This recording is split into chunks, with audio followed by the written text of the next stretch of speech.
Comment produire ce plan que vous voyez? J'ai un document de plan de structure pour un chantier. Si vous êtes un technicien génie civil, étudiant en génie civil, vous devez savoir comment produire ce plan. Ce plan ne se vend pas. Ce plan se crée en fonction de chaque projet, en fonction des plans architecturaux. La dernière fois, un bâtiment s'est écroulé et je disais que tout le bâtiment qui doit résister dans le temps doit être vraiment dimensionné. On doit faire un plan de structure ou encore un plan d'exécution. La plupart des gens me demandaient combien on peut payer ce document. Et certains, ceux qui sont dans le domaine, surtout, me demandent comment savoir faire ce document. C'est la raison pour laquelle je fais cette vidéo sur YouTube et Facebook pour vous montrer, pour vous dire, si vous voulez savoir comment produire, vous aussi, faire ce document, ne vous inquiétez pas à la fin de la vidéo, je vais vous montrer étape par étape comment j'ai organisé le document. Donc, si vous voulez savoir comment faire ce document, écrivez-moi sur WhatsApp sur le numéro qui est à l'écran et je vais vous intégrer dans mon canal Telegram. Dans ce canal, j'ai pris un projet complet et j'ai dimensionné jusqu'à faire un plan comme ça. Donc, ce n'est pas gratuit. Pour ceux qui vont me contacter, ne pensez pas que c'est gratuit et ce n'est pas moins cher aussi. Parce que pour faire ce document, il va falloir, si vous travaillez nuit, jour, de manière acharnée, il va falloir au minimum 3 jours, voire 4 jours pour faire un travail efficace. Ok? Donc, ce n'est pas quelque chose qui est facile, ce n'est pas tracer des lignes, non. C'est des calculs, c'est des hypothèses à prendre en compte. Donc, si vous êtes technicien et vous voulez savoir comment faire ce document, je vous demande de vous m'écrire et nous allons voir comment ensemble nous allons le faire. Donc, ici, nous avons le plan de coffrage. Là, vous avez le plan de coffrage des fondations. Ok? Les fondations. Ici, on a pour le rez-de-chaussée. Vous avez ici le plan du plancher au RDC. Vous voyez l'escalier ici. Et là où ici, nous avons un escalier à 2 volets et un escalier sous forme de escalier circulaire. Ok? Vous allez tous apprendre ça dans la formation. Donc ici, nous avons le plancher au R+1 et ici, nous avons le plancher haut de la toiture. Vous voyez, quelque chose comme ça. Maintenant ici, vous voyez qu'on n'a pas de nom, mais pour le plan, ce qui est ici, ça nous permet d'avoir les noms. Vous voyez la poutre 16, la poutre 14, la poutre 18, la poutre 19. Donc, les noms de chaque poutre pour le deuxième plan, c'est la même chose, mais ici, jusqu'ici, il n'y a plus les as, mais il y a les noms. Donc, facile à exécuter sur le chantier. Vous devez être capable de le faire. Ici, nous avons le plancher pour R+1, ok, et également la toiture avec les noms et la poutre 1. Bon, ici, j'ai la poutre 10, la poutre 12, la poutre 13, la poutre 6, la poutre 8, la poutre 7.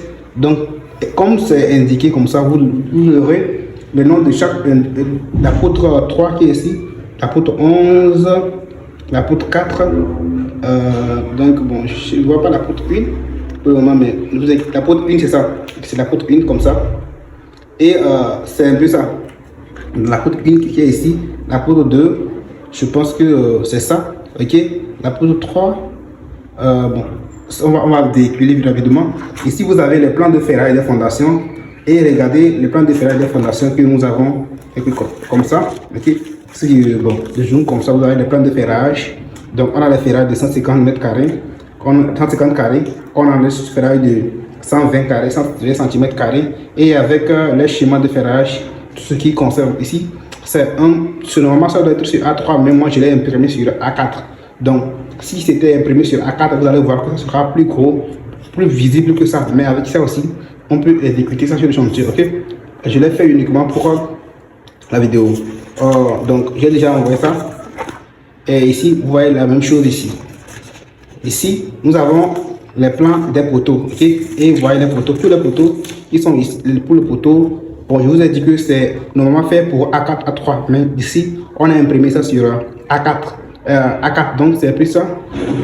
Maintenant, vous avez ici, bon, sur le plan de ferrage, le plan de coffrage, vous pouvez avoir comment les poteaux sont, ok, comment les poteaux, l'emplacement des poteaux ainsi que leur nom. Et ici, vous avez leur acier et autres, ok.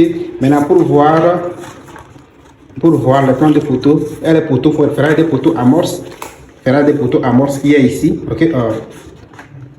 Voici les différents types de poteaux que nous avons. Les poteaux amorces, tous les poteaux amorces sont là, tous les poteaux amorces, ok, tous les poteaux amorces jusqu'à, je pense que ça termine ici. Ici nous avons les ferrailles et les poteaux du RDC, qui vont commencer au niveau de RDC jusqu'à le plancher au RDC. Donc vous avez ça, oui, vous avez des poteaux, des ferrailles, des poteaux, ce que on peut faire suivre sur un chantier. Ok, on peut suivre le chantier, regarder les poteaux. Ici vous avez les vues en la coupe en X et à Y. Okay. Donc c'est un peu ça. Et vous avez un poteau de 130 qui est ici, son ciment de ferrage également. C'est le dernier, je pense. Et je pense que ici vous avez les ferrailles de poteau de R+1. Ok, R+1 que nous avons les ferrailles des poteaux R+1. Certains se terminent au niveau de R+1, certains se prolongent. C'est la raison pour laquelle vous allez voir qu'ici il n'y a plus de suite. Mais les poteaux qui peut-être, vous voyez, ce poteau par exemple, il continue. Mais ce poteau s'arrête au niveau de R+1. Et qui est plancher au R+1, c'est-à-dire le plancher de R+2, là où commence R+2. Et ici, ça continue vers la toiture. Donc ici, vous voyez que les armatures sortiront. Tous ces détails-là seront dans les plans de structure. Ok, contactez-moi sur le numéro de l'écran pour savoir comment faire ça. Donc vous avez toutes ces choses-là qui sont là. Ok, les plans là à exécuter sur le chantier. Vous voyez que ce poteau s'arrête au niveau de vous allez voir, bon, sur la chaîne, je vais publier un extrait, vous allez voir que ce poteau s'arrête au niveau de plancher R+1 et ceux-là aussi. Donc, nous venons de finir et vous voyez les ferrailles des poteaux de R+2, c'est eux tous vont s'arrêter là-bas. Vous voyez, maintenant nous avons les ferrailles des longrines. Vous avez des longrines, les ferraillages et autres. Vous avez le ferraillage de tous les longrines que vous avez ici, tous les ferrailles. Ici, vous avez des ferrailles, des poutres du plancher pour RDC, les poutres qui vont supporter les charbres éventuellement. Donc, vous allez voir que les sections sont plus conséquentes par rapport aux poutres, et bien les longrines. Ok, donc c'est un peu ça aussi. Donc, ici, vous voyez que tout est fait, tout est là. Cette poutre qui, par exemple, a espacement de 15 partout, entre les 4, 15 partout, et on a les HA12 dans les armatures. Ok, bon, ça là, c'est un autre sujet. On a les ferrailles des poutres de plancher R+1 qui sont toujours là. Et ici, je pense que terminé pour le moment. Donc, si vous êtes intéressé, écrivez-nous ferrailles des poutres du plancher au R+2.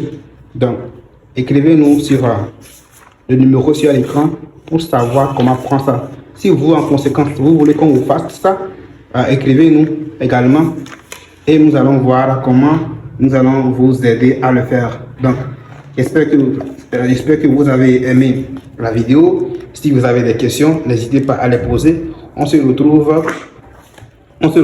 pour une autre vidéo. Likez, abonnez-vous, partagez cette vidéo avec vos amis et je vous invite vraiment à savoir dimensionner les bâtiments.